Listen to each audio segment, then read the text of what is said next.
What do you feel is the best way for a farmer and popular culture to work together?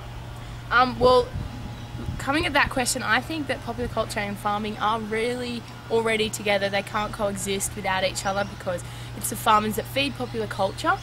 But having said that, it's disappointing to see that some people in popular culture, especially like metropolitan areas like Sydney, have no idea about agricultural processes. I'll use an example. One of the girls in my year group in year 7, we convinced her that if you fed a cow strawberries, you get strawberry milk. That just pretty much illustrates how uneducated some people are about the beef industry in general. So I think that some educational things and more advertising, but not in the way that McDonald's do it, not that airy-fairy I'm an Angus farmer kind of thing, more down to earth in schools, I think.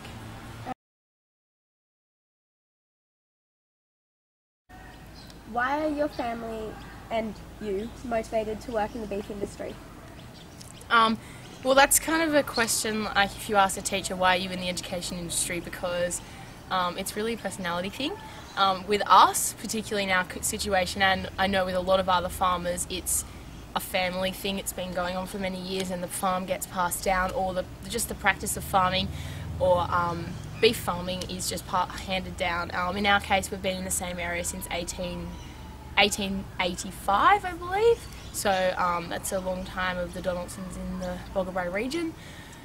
So that's how we got involved. And in terms of particularly beef cattle, it's they have many more advantages than, say, farming and cropping, because generally saying beef farming is much less dependent on weather than cropping, because a crop can be ruined in one short day or two of rainfall in the wrong period. So, and unlike beef, who obviously are impacted, but they're not as much weather dependent.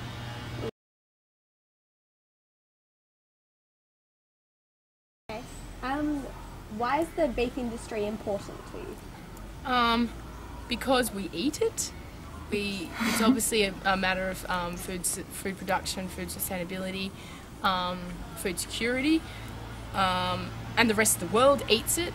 It's important to us because it's in my family. It's what we've been doing for as I said, over 150 years.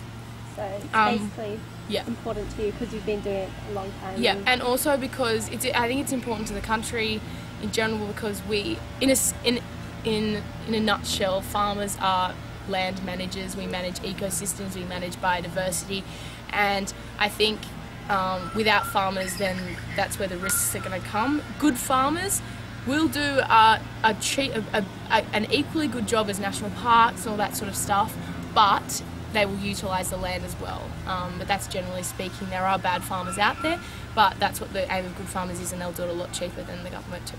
Yeah. Okay. How have we represented all our research on Abbeefa?